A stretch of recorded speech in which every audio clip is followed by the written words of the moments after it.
Hello class 10, welcome back to the lecture. तो आज हम करने वाले हैं हमारा प्यारा सा अमेजिंग सा chapter that is called the power sharing. Power sharing का मतलब क्या है? तो पावर शेयरिंग का मतलब है डिवीज़न ऑफ पावर। ये पता है ना, मैं दोबारा रिकॉर्ड कर रहा हूँ तो पता है वो क्या हुआ कि मैंने ना ऐसे मतलब, हाँ जी, तो NCERT line by line power sharing पढ़ेंगे हम।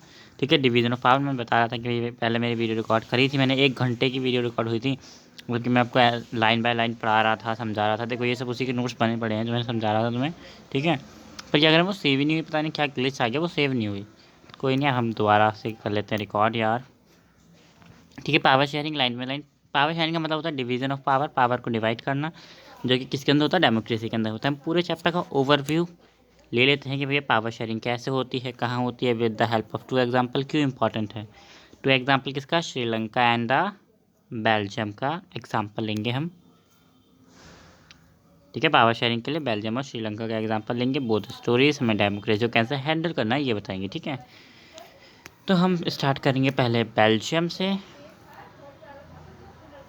उसके बाद हम जाएंगे श्रीलंका पर। तो बेल्जियम, देखो बेल्जियम एक स्मॉल कंट्री है यूरोप की। ठीक है, स्मॉल कंट्री है यूरोप की, हरियाणा से भी छोटी है। ठीक है, smaller than Haryana, smaller than Haryana, Haryana से भी छोटी है कंट्री, एक हरियाणा से भी छोटी। ठीक है, एरिया वाइज बता रहे हैं। ठीक है, इसकी जो बॉर्डर्स, वो बॉर्डर हैं वो फ्रांस, नेदरलैंड, जर्मनी, हेक्सबर्ग, इन सबको टच करते हैं। ठीक है, इनके बॉर्डर। ठीक है, पॉपुलेशन कितनी है? 1 करोड़ है, हरियाणा से आधी है इसकी पॉपुलेशन।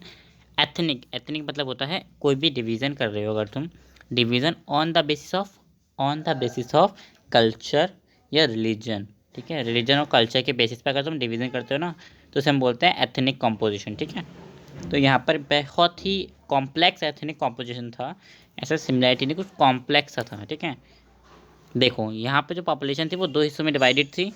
ठीक है, डच स्पीकिंग लोग और फ्रांस स्पीकिंग लोग, ये 2 तरीके के लोग थे, डच और फ्रांस। ठीक है, जो हमारी पूरी पॉपुलेशन थी कंट्री वाइज, कंट्री में जो टोटल लोग थे, है ना, उनमें ये 59% तो क्या थे? 59 बोलो, सही तो बोला मैं, 59% लोग थे डच लोग, डच बोलने वाले, जो कहाँ पर रहते थे? फ्लैमिश रीजन में रहते थे। ठीक है, और 40% लोग थे भैया फ्रांस, जो कि वलेनियन रीजन में रहते थे। ये रीजन क्या हो गया भैया? इधर आ जाओ, इधर आओ, ये देखो, ये जो रेड रेड वाला पार्ट है ना, ये रेड वाला, रेड वाला है वलेनियर रीजन, है ना। इसमें कौन रहते थे? इसमें रहते थे फ्रांस लोग, कितने? 40%। ठीक है, और ये येलो येलो पार्ट, जो येलो वाला पार्ट, ये है हमारा फ्लैमिश रीजन। इसमें कौन रहते थे? डच लोग रहते थे, कितने? 59% लोग रहते थे डच। ठीक है, ये बीच में दिख रहे हैं, ये है इसकी कैपिटल ब्रुसेल। क्या है? Capital of Brussels. और ये लास्ट में ये जो दिख रहा है, ये यहाँ पर रहते थे हमारे जर्मन लोग 1%, जर्मन लोग 1% ही रहते थे बस। ठीक है, 1% जर्मन लोग रहते थे, यही सब कुछ यहाँ पर बता दिया मैं तुम्हें। अब आ जाते हैं ब्रुसेल के अंदर। ब्रुसेल क्या है? Capital of the Belgium. Belgium की कैपिटल के अंदर अलग चीज़ चल रही थी, इसके अंदर 80-20 रूल चल रहा था। इसमें क्या था? लिखा हुआ था कि भाई 80% पीपल्स जो थे वहाँ पर वो फ्रांस बोलते थे, फ्रांस लोग थे, और 20% डच लोग थे। कंट्री में, पूरी कंट्री में मेजॉरिटी में कौन थे? डच लोग, माइनॉरिटी में थे फ्रांस लोग। मेजॉरिटी मतलब बहुत ज़्यादा, माइनॉरिटी मतलब कम। ठीक है, तो डच लोग बहुत ज़्यादा थे कंट्री में, और कम क्या थे? फ्रांस लोग। पर वहीं पर हम कैपिटल की बात करें, ब्रुसेल की बात करें, तो वहाँ पर फ्रांस बोलने वाले लोग बहुत ज़्यादा थे और डच बोलने वाले लोग बहुत कम थे। ठीक है, किसमें? ब्रुसेल में 20% थे। ठीक है, डच।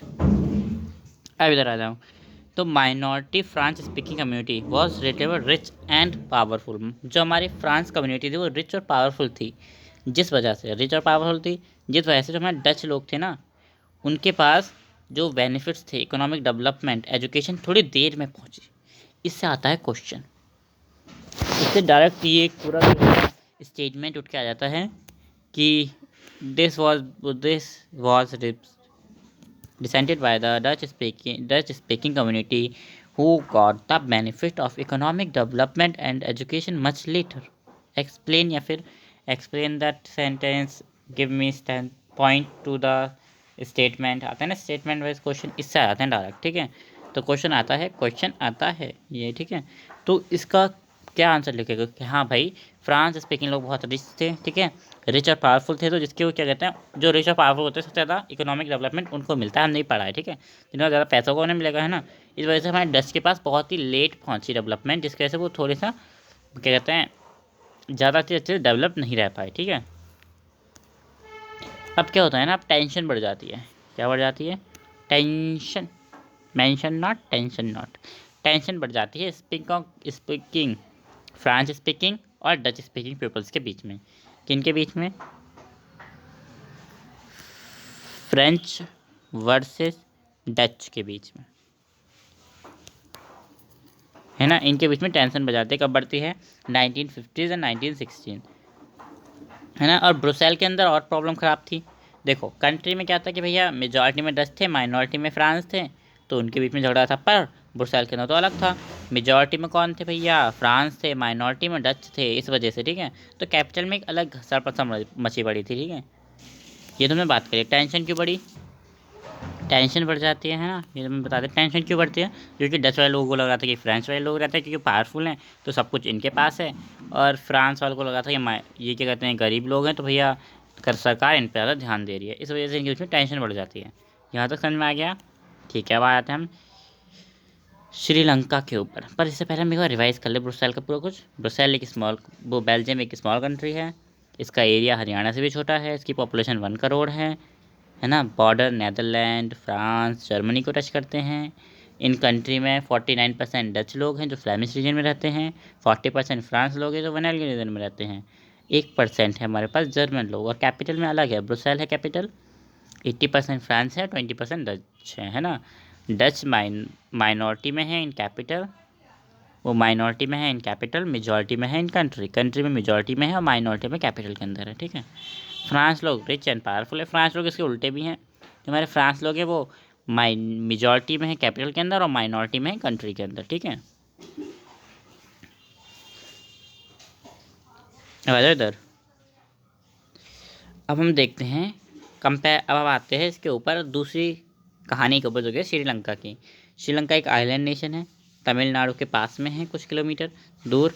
इसकी 2 करोड़ पॉपुलेशन है, जितनी हरियाणा में पॉपुलेशन है इतनी ही इसके अंदर है। हरियाणा के अंदर कितनी है, 2 करोड़, इसके अंदर कितनी है, 2 करोड़, ख़त्म बात। हरियाणा की हाफ पॉपुलेशन किसके अंदर है, जल्दी बताओ, जल्दी बताओ, जल्दी बताओ, नहीं पता किसके अंदर है, मैं बताता हूँ। हरियाणा की half population, half of the population of Haryana है किसके अंदर, बेल्जियम के अंदर, बताया था ना 1 करोड़, ठीक है। चलो, है ना, ये क्या कहते हैं, इसकी बहुत डाइवर्स पॉपुलेशन है। कैसे डाइवर्स पॉपुलेशन है, इसमें देखो यहाँ पर मैं समझाने के लिए लिखा है, मेजर 2 ग्रुप से इसके अंदर, बस कोशिश कर समझने की, मेजर 2 है वो 2 ही ग्रुप हैं इसमें, मेजर 2 ग्रुप हैं, एक है तमिल ग्रुप और एक है श्रीलंकन ग्रुप, ये बोलो सिंघाला ग्रुप। 2 तरीके के लोग रहते हैं, तमिल लोग और सिंघाला लोग। तमिल लोग कितने हैं, 18%, सिंघाला लोग कितने हैं, 74%, ठीक है। अब ये दोनों अलग अलग हैं। तमिल में 2 तरीके के तमिल होते हैं, एक होता है इंडियन तमिल, एक है श्रीलंकन तमिल। इंडियन तमिल कौन से है, जब हमारे पास अंग्रेज राज किया करते थे ना हमारे ऊपर, जब हमारे ऊपर अंग्रेज राज किया करते थे, तो अंग्रेज़ों के राज में कॉलोनियल गवर्नमेंट थी, उसके राज में हमारे यहाँ से इंडिया से प्लांटेशन के लिए श्रीलंका भेजा जाता था कुछ लोगों को, है ना। तो वही लोग वहाँ पर सेटल हो गए, उन्हें बोलते हैं इंडियन तमिल। और कुछ लोग पहले से श्रीलंका में रहते थे, है ना, उनके जो बड़े बूढ़े पूर्वज थे, है ना, जो हमारे उनके नेटिव्स थे वो पहले से श्रीलंका के थे, तो इन्हें हम बोलते हैं श्रीलंकन तमिल, ठीक है। अब आते हैं रिलीजियस के ऊपर। रिलीजियस मेन बुद्धिज़्म फॉलो किया जाता था, जो, और ये बुद्धिज़्म किसका था, बुद्धिज़्म था सिंघाला का, जो श्रीलंका में रहते थे लोग, ठीक है। और सिंघाला कितने थे, 74%, ठीक है। 1% वो 7% लोग क्रिश्चियनिटी धर्म को ही फॉलो करते थे, और ये दोनों के अंदर आते थे, ठीक है, बताऊँगा दोनों के। और हमारे थे हिंदू और मुस्लिम्स, जो कि कौन थे, जो कि तमिल थे, तमिल ही हमारे हिंदू भी थे, कुछ मुस्लिम भी थे, है ना। और ये कितने थे, 18% थे, जो तुम बताइए, ठीक है। फिर से एक बार देख लो, रिलीजियस के बेसिस पे बुद्धिज़्म फॉलो करते थे सिंघाला लोग 74%, हिंदू और मुस्लिम लोग थे तमिल जो कि 18% थे, और 7% थे क्रिश्चियनिटी लोग, मतलब ये बुद्धिज़्म ये कहते हैं, ये सिंघाला भी थे और ये तमिल भी थे। तमिल और सिंघाला दोनों इसके अंदर आते थे जो क्रिश्चियनिटी फॉलो करते थे, ठीक है, क्रिश्चियन थे वो, ठीक है, यही है हमारे में, ठीक है। एक और बात समझ लो, तमिल 18%, श्रीलंका में जो रहते थे सिंघाला लोग वो थे 74%। सिंघाला लोग सिंघाला बोलते थे, तमिल लोग भी तमिल बोलते थे, कुछ सिंघाला बोलते थे। मैं लैंग्वेज तो एक ही रहती है ना, एक तो इसकी, ठीक है।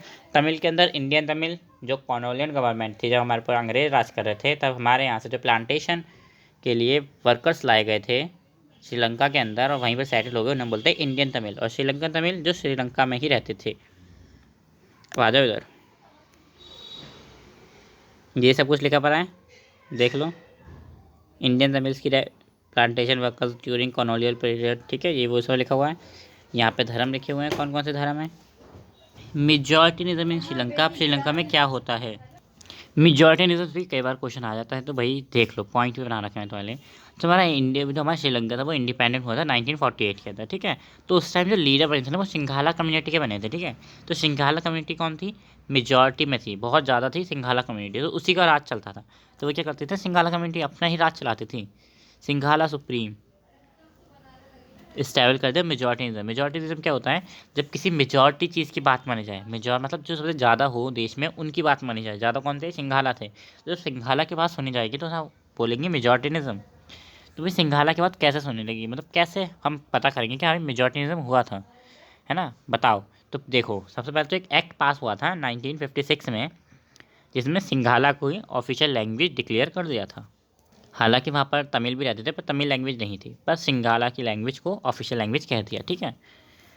सेकंड पॉइंट क्या कहता है हमारा, सेकंड पॉइंट कहता है कि इन्होंने क्या करा कि भाई जो भी अपॉर्चुनिटी इक्वल नहीं दी। मान लो एक तरफ है सिंघाला के लोग और एक तरफ है हमारा तमिल लोग, और दोनों ही जॉब का इंटरव्यू देने आए हैं, और मतलब कि इसके पास ज़्यादा डिग्री है, ज़्यादा होशियार है, सबसे सब कुछ इसमें ठीक है, उसमें कुछ भी ठीक नहीं है, मतलब इसे काम करना भी नहीं आता, तब भी नौकरी किसे मिलेगी, नौकरी सिर्फ सिंघाला वाले को ही मिलेगी, तमिल वाले को नहीं मिलेगी। क्यों, यही तो मेजॉरिटीनिज्म है कि सिंघाला को नौकरी दो, तमिल को नहीं, ठीक है। फिर क्या हुआ, न्यू कॉन्स्टिट्यूशन में प्रमोट करने लगे, क्या करने लगे, प्रमोट बुद्धिज्म, सिंघालास के धर्म को प्रमोट करने लगे, बुद्धिज्म को प्रमोट करने लगे, ठीक है। ये सब हुआ है ना। इन सब से क्या हुआ कि भाई उन्हें लगा कि भाई हमें इक्वल पॉलिटिकल अपॉर्चुनिटी नहीं मिल रही है ना, हमें हमें इग्नोरेंस मिल रही है, इग्नोर किया जा रहा है, हम पे कोई इंटरेस्ट नहीं दिखाया जा रहा। किसे लगा, किसे लगा, किसे लगा, तमिल्स लोगों को लगा, ठीक है। तो यहाँ पर देखो ये कुछ एथनिक कॉम्पोजिशन दिखा रखा है यहाँ पर रहते थे इंडियन तमिल्स, यहाँ पर रहते थे श्रीलंकन तमिल्स, ठीक है। यहाँ पर रहते थे मुस्लिम्स लोग, ये थी कोलंबो सॉरी, कैपिटल थी वहाँ की, ठीक है। अब इधर आ जाओ, अब तमिल लोगों को पता चला कि भाई ऐसे तो काम नहीं चलेगा, ठीक है। तो तमिल लोगों ने क्या करा, तमिल लोगों ने अपनी ऑफिशियल लैंग्वेज के लिए डिमांड उठाई, पॉलिटिकल पार्टी बनाई, ठीक है। और क्या करा, रिलीजियस ऑटोनॉमी मांगी, ऑफिशियल लैंग्वेज की डिमांड करी, और रिलीजन की डिमांड करी कि हमारा भी रिलीजन प्रमोट करो, ऐसा कर रहे हो तो। और इक्वालिटी अपॉर्चुनिटी, इक्वल अपॉर्चुनिटी मांगी एजुकेशन में और जॉब्स में, कि हमें भी इक्वल अपॉर्चुनिटी मिलनी चाहिए, ठीक है। और फोर्थ पॉइंट है, इन्होंने क्या करा, इन्होंने अपने लिए इंडिपेंडेंस तमिल इलम की डिमांड करी, मतलब एक अलग स्टेट की डिमांड करी नॉर्थ एंड ईस्टर्न पार्ट में श्रीलंका के, कि हमें एक नई जगह दो जहाँ पर हम रह सकें, तो वहाँ से अच्छा नहीं कर रहे हो, ठीक है, दैट्स वाई। और इसी डिस्ट्रस्ट के चलते हुए सिविल वॉर हो गई। क्या हो गई, सिविल वॉर। सिविल वॉर होती है एक war between groups who live in the same country, ऐसे दो ग्रुप के बीच में वॉर हो जाती है जो कि एक ही कंट्री के अंदर रहते हैं, तो उसे हम बोलते हैं सिविल वॉर। सिंगालास और तमिल एक ही कंट्री के अंदर रहते हैं और उन्होंने वहीं पर वॉर कर दी, तो हम उसे बोलते हैं सिविल वॉर, ठीक है। तो सिविल वॉर हुई क्योंकि डिस्ट्रस्ट था दोनों के बीच में, मेजॉरिटीनिज्म चल रहा था, इस वजह से, है ना। तो सिविल वॉर हो गई, इसमें क्या हुआ, बहुत सारी फैमिलीज़ मर गई, बहुत सारी फैमिलीज़ को वहाँ से जाना पड़ा, है ना। और बहुत सारा इकोनॉमिकली सोशली बहुत ही लॉस हुआ श्रीलंका का, ठीक है। और ये वॉर एंड हुई ना 2009 में, ठीक है। तो तुमने क्या पढ़ा अभी तक, क्या देखा कि हाँ भाई ये जो श्रीलंका में क्या हुआ, मेजॉरिटीनिज्म फैल गया श्रीलंका में, मेजॉरिटी की बात मानने लगी, ऑफिशियल लैंग्वेज भी डिक्लेयर कर दिया गया सिंघालास को, है ना। जॉब अपॉर्चुनिटी मिलने लगी, बुद्धिज़्म को प्रमोट करने लगे, है ना। जो हमारे तमिल्स थे उनको बैकवर्ड समझने लग गए, है ना। तमिल को बैकवर्ड समझने लग गए, है ना। श्रीलंका क्या कहते हैं, तमिल से क्या करा, अपनी ऑफिशियल लैंग्वेज के लिए पार्टी लॉन्च करी, रिलीजियस की डिमांड करी, ठीक है। राइट टू इक्वालिटी की बात करी, जॉब्स की बात करी, इक्वल अपॉर्चुनिटी की, तमिल इलम की डिमांड करी, ये डिमांड करी, है ना। इसका क्या अंदाज़ा निकला भैया, सिविल वॉर हो गई दोनों के बीच में, बहुत सारे लोग मर गए, बहुत सारे लोगों को वहाँ से जाना पड़ा, कल्चर वगैरह सब खराब हो गया, इकोनॉमिक डेवलपमेंट गिर गया, है ना। और सन 2009 में हमारी ये बंद हो गई सिविल वॉर। पर अभी तक हमने बेल्जियम में पढ़ा, बेल्जियम में भाई हाँ भी डिस्ट्रस आया, बेल्जियम में भी टेंशन बढ़ गई उनके बीच में। पर बेल्जियम ने क्या करा तो देख लें। तो बेल्जियम में 1970 से लेके 1993 तक उसने 4 टाइम अपना कॉन्स्टिट्यूशन बदला, 4 बार अपना कॉन्स्टिट्यूशन बदला, ठीक है। इससे क्वेश्चन आता है, देख लो क्या क्यों बदला, कैसे बदला, ये समझ लो। सबसे पहले तो उसने अपनी जो सेंट्रल गवर्नमेंट थी उसकी, उसमें इक्वल नंबर ऑफ मिनिस्टर रखे, डच वाले के और फ्रेंच वाले लोगों के, ठीक है। सेंट्रल गवर्नमेंट में equal number of minister Dutch speaking and French speaking लोगों के, ठीक है। फ्रांस के भी मतलब मान लो सेंट्रल गवर्नमेंट 5 मिनिस्टर रखे, फ्रांस के भी 5 और डच लोगों के भी 5 ही मिनिस्टर रखे, ज़्यादा मिनिस्टर किसी के नहीं रखे, सबके इक्वल रखे, ठीक है। इक्वली अपॉर्चुनिटी मिलेगी इससे, ठीक है।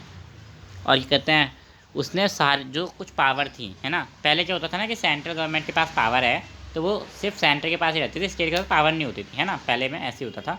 तो इसने क्या करा, इसने स्टेट को पावर दी ताकि वो स्टेट लेवल के जो मुद्दे हैं उन्हें सुलझा सके, ठीक है।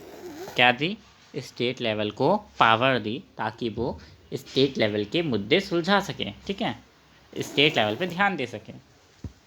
समझ में आया, आया आया आया। चलो ठीक है, और पढ़ लेते हैं। और क्या करा इन्होंने, इन्होंने दे दी स्टेट को power.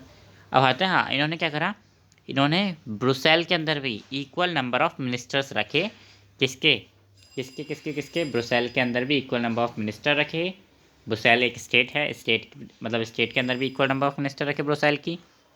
Equal Dutch, equal France, France और डच के इक्वल इक्वल मिनिस्टर्स रखे ताकि दंगे फसाद ना हो, ठीक है। हाँ तो और क्या करा, और इन्होंने एक और गवर्नमेंट बनाई जिसे बोलते हैं कम्युनिटी गवर्नमेंट। क्वेश्चन आता है कि कम्युनिटी गवर्नमेंट किस चीज़ पर फोकस करती है। इन्होंने एक और गवर्नमेंट बनाई, मतलब अपनी सबको संभालने के लिए एक और गवर्नमेंट बनाई जिसे बोलते हैं कम्युनिटी गवर्नमेंट। तो क्वेश्चन आता है कम्युनिटी गवर्नमेंट किस चीज़ पे फोकस करती है। तो कम्युनिटी गवर्नमेंट फोकस करती है कल्चर, एजुकेशन और लैंग्वेज रिलेटेड इश्यूज़ के ऊपर, ठीक है। इनके ऊपर फोकस करती है। समझ में आया, फिर से ये कर रहा हूँ, 4 इसमें चेंजेस करें। इक्वल नंबर ऑफ मिनिस्टर्स रखे सेंट्रल लेवल पर, है ना, और स्टेट लेवल को पावर्स दी, है ना। ब्रुसेल के अंदर इक्वल नंबर ऑफ मिनिस्टर रखे। एक और नई गवर्नमेंट बनाई जिसका नाम था कम्युनिटी गवर्नमेंट, ठीक है। और एमसीक्यू में ये क्वेश्चन आ सकता है कि भैया यूरोपियन हेडक्वार्टर, यूरोपियन यूनियन का हेडक्वार्टर कहाँ पर है। तो वो ब्रुसेल के अंदर है, ब्रुसेल के अंदर है, ब्रुसेल के अंदर है, याद कर लो, ठीक है। बेल्जियम की कैपिटल ब्रुसेल के अंदर है, ठीक है। चलो अब आगे बढ़ते हैं।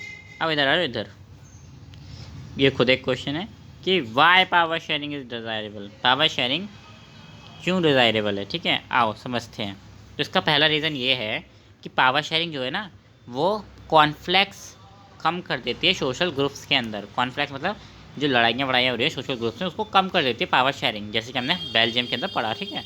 वायलेंस कम कर देती है, पॉलिटिकल इनस्टेबिलिटी कम कर देती है, ठीक है, ठीक है। ये सब पावर शेयरिंग करती है। सेकेंड रूल, ठीक है।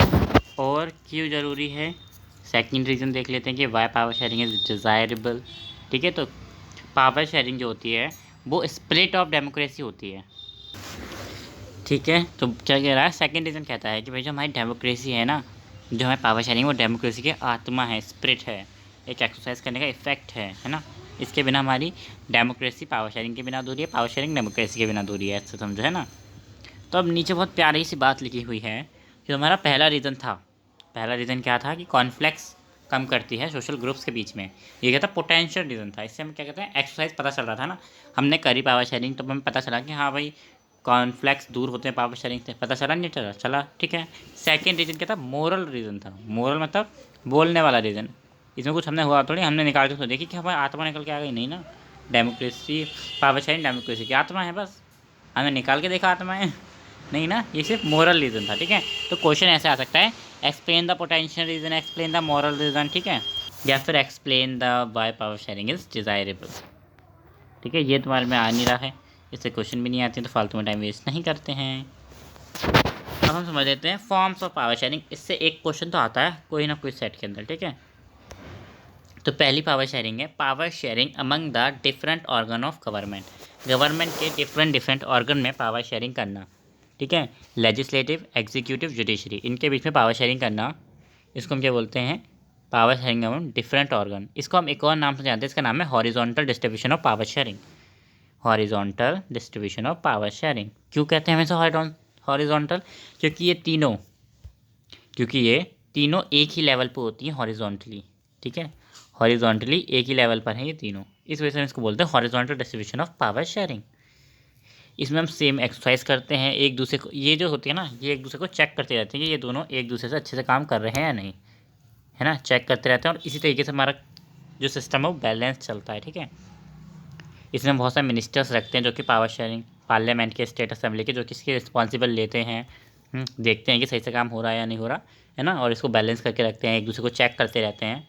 तो इसी को हम बोलते हैं system of check and balance, ठीक है। System of check and balance किसी भी नाम से आ सकता है कि explain the power sharing among different organ of government, explain the horizontal distribution of power sharing, explain the check and balance system, तो कुछ भी आ सकता है किसी भी नाम से, तो याद रखना, ठीक है।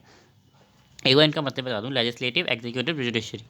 लेजिस्लेटिव लॉ बनाती है, एग्जीक्यूटिव लॉ को इम्प्लीमेंट करती है, और जुडिशरी देखती है कि लॉ सही से फॉलो हो रहे हैं या नहीं हो रहे तो उन्हें सज़ा देती है, ठीक है। ठीक है, अब आता है सेकंड पे, जो कि है power sharing among different level of government. Government की डिफरेंट लेवल, ठीक है। एक होती है हमारी जनरल गवर्नमेंट, सेंट्रल गवर्नमेंट, एक होती है हमारी प्रोविजनल गवर्नमेंट या रिलीजियन गवर्नमेंट। देखो अलग अलग जगह पे अलग अलग नाम होते हैं इसके, ठीक है। हमारे यहाँ पे क्या नाम है, स्टेट गवर्नमेंट नाम है, ठीक है। वर्टिकल डिस्ट्रीब्यूशन पावर शेयरिंग बोलते हैं क्योंकि इसमें वर्टिकली पावर शेयर होती है ना। ये मेरे को ज़रा, वर्टिकली पावर की शेयरिंग होती है, इस तरीके से वर्टिकली पावर की शेयरिंग होती है। सबसे ऊपर सबसे हाईएस्ट पावर वाला ऑर्गन आता है, सबसे नीचे सबसे कम पावर वाला ऑर्गन आता है, ठीक है। इनके अंदर भी बहुत सारी पावर्स होती हैं, लोकल गवर्नमेंट के अंदर, सेंट्रल गवर्नमेंट के अंदर भी बहुत सारी चीज़ें होती हैं, ठीक है। वो हम अगले चैप्टर में पढ़ेंगे। तो ये जो हमने पावर शेयरिंग करी है, इसे ऐसे, तो इसे हम बोलते हैं फेडरल गवर्नमेंट। क्वेश्चन आ सकता है, explain the distribution of federal government, explain the vertical distribution of power sharing, explain the power sharing among different level of government, sorry, ठीक है। तो ये तुम्हें एक्सप्लेन करना पड़ेगा, ठीक है। एक तो हमारी सेंट्रल गवर्नमेंट होती है ना, और एक होती है हमारी स्टेट गवर्नमेंट। इंडिया में हम स्टेट गवर्नमेंट बोलते हैं, और जगह पर और भी नाम होते हैं, ठीक है। तो यही डिवीज़न ऑफ पावर किसने करी, बेल्जियम ने करी, जिसे हम बोलते हैं फेडरल डिवीज़न ऑफ पावर, ठीक है। अब आते हैं नेक्स्ट पे, जो कि हमारी, इसे हम vertical distribution of power sharing भी बोलते हैं, याद रखना। इसे हम अगले चैप्टर में और अच्छे से पढ़ेंगे, ठीक है। तो अब आते हैं power sharing among the different social group, जिन्हें डिफरेंट सोशल ग्रुप मतलब religious group, linguistic groups, language के बेसिस पे ग्रुप्स, और रिलीजियस के बेसिस पे ग्रुप्स, ठीक है। इसका बेस्ट एग्जांपल है हमारा बेल्जियम, जिसने क्या बनाई, कम्युनिटी गवर्नमेंट बनाई। मतलब कि कम्युनिटी गवर्नमेंट जो कि रिलीजियस मैटर्स को देखती है। इन्होंने क्या करा, इसमें वुमेंस के लिए सीट को रिजर्व करा। जो हमारे बैकवर्ड क्लासेज है, जो वीक सोशल क्लासेज हैं, उनको आगे लाने की कोशिश करी गई, है ना, कम्युनिटी गवर्नमेंट बनाकर, ठीक है। रिजर्व कॉन्स्टिट्यूशन रखा गया, सोशल डाइवर्सिटी रखी गई, और माइनॉरिटी कम्युनिटीज़ के लिए फेयर शेयरिंग ऑफ पावर रखी गई, ठीक है। जो माइनॉरिटी है कि उनका हक ना मारा जाए, इस वजह से शेयर पावर भी रखी गई, ठीक है। एक और बात समझ लेते हैं, ये लोगों को कई बार लोगों को ये दोनों पावर शेयरिंग लास्ट वाली समझ में नहीं आती, फिर मैं एक बार समझा देता हूँ अच्छे से। Power sharing among the different social group, अलग अलग सोशल ग्रुप्स के बीच में पावर को शेयर कर देना। सोशल ग्रुप कौन कौन से हो सकते हैं, रिलीजियस और लिंग्विस्टिक, रिलीजन के बेसिस पर और लैंग्वेज के बेसिस पर, ठीक है। एग्जाम्पल क्या, कम्युनिटी गवर्नमेंट जो कि लैंग्वेज और रिलीजियस के ऊपर देखती है, ठीक है। इसमें क्या होता है, इसमें क्या होते हैं कि हम इसमें वुमेंस को आगे आने का हक देते हैं। जो हमारे वीक सेक्शन होते हैं ना, वीक सोसाइटल सेक्शन होते हैं, ओबीसीज होते हैं, इन सबको हम आगे आने का मौका देते हैं, ठीक है। इसमें हम रिजर्व कॉन्स्टिट्यूशन रखते हैं, ठीक है। इसमें माइनॉरिटी को भी आगे आने का मौका देते हैं। अब आते हैं इस वाले पर, power sharing power sharing agreement can be see as political parties, pressure groups and movement. एक ये भी आ जाता है, ये वो लोगों को समझ में नहीं आता कि power sharing between the political parties and pressure groups मतलब। अभी हम समझते हैं, हम डेमोक्रेसी में देखते हैं ना, सिटीजन जो होते हैं ना, must we have freedom to choose among different conduct. हमें डिफरेंट डिफरेंट चीज़ों को चुनने की अनुमति है, हमारे पास पावर है इस चीज़ की, ठीक है। हाँ, तो इसी के साथ इंश्योर करते हैं कि पावर जो होता है ना वो एक ही हाथ में ना रहे। ये पॉलिटिकल पार्टी, प्रेशर ग्रुप्स क्या है, ये हम इंश्योर करते हैं कि जो हमारी पार्टी है, जो हमारी पावर है, पावर एक ही हाथ में ना रहे। एक ही हाथ में रहेगी लंबे टाइम तक तो क्या, और लोगों को भी तो पता चले ना कैसे पावर को डिस्ट्रीब्यूशन होता है, कैसे पावर शेयर होती है ना। तो एक हाथ में ना रहे, बहुत लंबे टाइम तक शेयर होती रहे, है ना। क्यों क्यों शेयर होनी चाहिए पावर अलग अलग, अगर कहते हैं एक ही हाथ में रहनी चाहिए ना, बार बार हाथ दूसरे के हाथ में रहने की क्या ज़रूरत है। देखो, जिससे कि हम पता लगा सकें, और भी पार्टीज़ हैं जिससे हम पता लगा सकें कि दूसरी पार्टी की आइडियोलॉजी क्या है, कौन से सोशल ग्रुप के ऊपर आइडियोलॉजी है, वो क्या करेगी, है ना। तो अगर सबके पास एक एक साल मान लो हो गया, जीत गए, तो वो हम दिखा सकते हैं वो क्या क्या करेंगे एक साल में। जैसे हम अंदाज़ा लगा सकते हैं, वो ये कर सकता है तो हमें इसको वोट देना चाहिए, अगर ये भी ये तो ये भी कर सकता है ना। इस वजह से when two or more parties form a alliance and conduct election। देखो, कई बार क्या होता है ना, एक पार्टी नहीं, एक या दो पार्टीज, दो से ज़्यादा, देखो अलायंस एक नहीं, एक ही पार्टी बनाएगी, दो ही पार्टी बनाएगी, बहुत ज़्यादा हो सकती हैं। दो तीन पार्टीज मिलकर अगर मिल जाती हैं तो इसे हम बोलते हैं अलायंस। और अगर ये इलेक्शन करती हैं और जीत जाती हैं तो इसे हम बोलते हैं कोऑर्डिनेशन गवर्नमेंट, जिसे हम बोलते हैं गठबंधन की सरकार, ठीक है। तो गठबंधन की सरकार में वैसे तो बहुत तुक्के फजीते रहते हैं, एक हाथ पीछे, एक किसी ने भी, किसी एक अलायंस की किसी एक पार्टी ने भी हाथ पीछे खींच लिया तो पूरी गवर्नमेंट डगमगा सकती है। इस वजह से सबकी सुननी पड़ती है, कोऑर्डिनेशन की गवर्नमेंट में, गठबंधन की सरकार के अंदर सबकी सुननी पड़ती है, ठीक है। अब आ जाते हैं और फिर से एक बार रिवाइज कर लेते हैं हम इसी को, हमारा चैप्टर कंप्लीट हो चुका है। फॉर्म्स ऑफ पावर शेयरिंग को एक बार फिर रिवाइज कर लेते हैं। पहली आती है power sharing among the different organ of government, जिसे हम बोलते हैं horizontal distribution of power sharing, ठीक है। या फिर हम बोलते हैं system of check and balance. इसमें क्या होता है, एक ऑर्गन दूसरे ऑर्गन को चेक करता रहता है, बैलेंसिंग के साथ चलती हैं।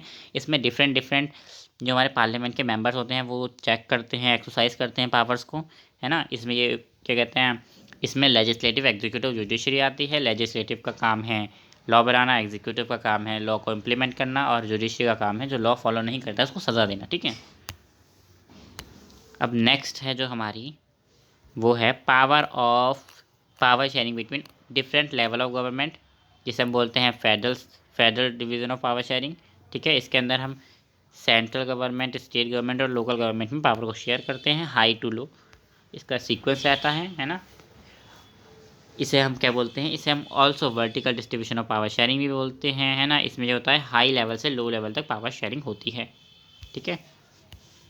अब आगे आ जाते हैं power sharing among different social groups, जो कि हैं हमारे religious groups and linguistic groups, है ना। बहुत ही अच्छा एग्जांपल है हमारी कम्युनिटी गवर्नमेंट इसका, ठीक है। एडमिनिस्ट्रेशन जो हमारे वीकर सेक्शन है उनके ऊपर फोकस करती है ये, और हमारी जो वुमेंस होती हैं उनको आगे लाने का काम करती है ये गवर्नमेंट। ये रिजर्व कॉन्स्टिट्यूएंस देती है, ठीक है। डिफरेंट पावर शेयर करते हैं पॉलिटिकल पार्टीज़ के बीच में, क्यों करते हैं, ताकि एक हाथ में बहुत देर तक पावर ना रहे, पावर डिवाइड होगी तो और लोगों की आइडियोलॉजी सामने आएगी, सोशल ग्रुप्स की बातें सामने आएंगी, है ना। बहुत सारी पार्टीज़ जो होती हैं वो अलायंस बनाकर भी काम करती है, इसे हम बोलते हैं गठबंधन की सरकार, ठीक है। बस यही था पूरे चैप्टर में। देखो, बता दिया है कहाँ कहाँ से क्वेश्चन आएगा। एक क्वेश्चन तो यहाँ से आएगा, फॉर्म ऑफ पावर शेयरिंग, एक सेट में कहीं भी है पर आएगा ज़रूर, ठीक है। इनके ओवरव्यू के देखो, ये जो मैंने ओवरव्यू दिया है इनका कि हाँ भाई कितने लोग कहाँ पर थे, कैसे थे, इनके ऊपर एक एमसीक्यू आएगा ओवरव्यू के ऊपर, ठीक है। और क्या कहते हैं, मेजॉरिटीज़म के अंदर भी कभी कभी आ जाता है, ठीक है। और अकोमोडेशन से भी क्वेश्चन आता है, ठीक है। और कई बार ऐसे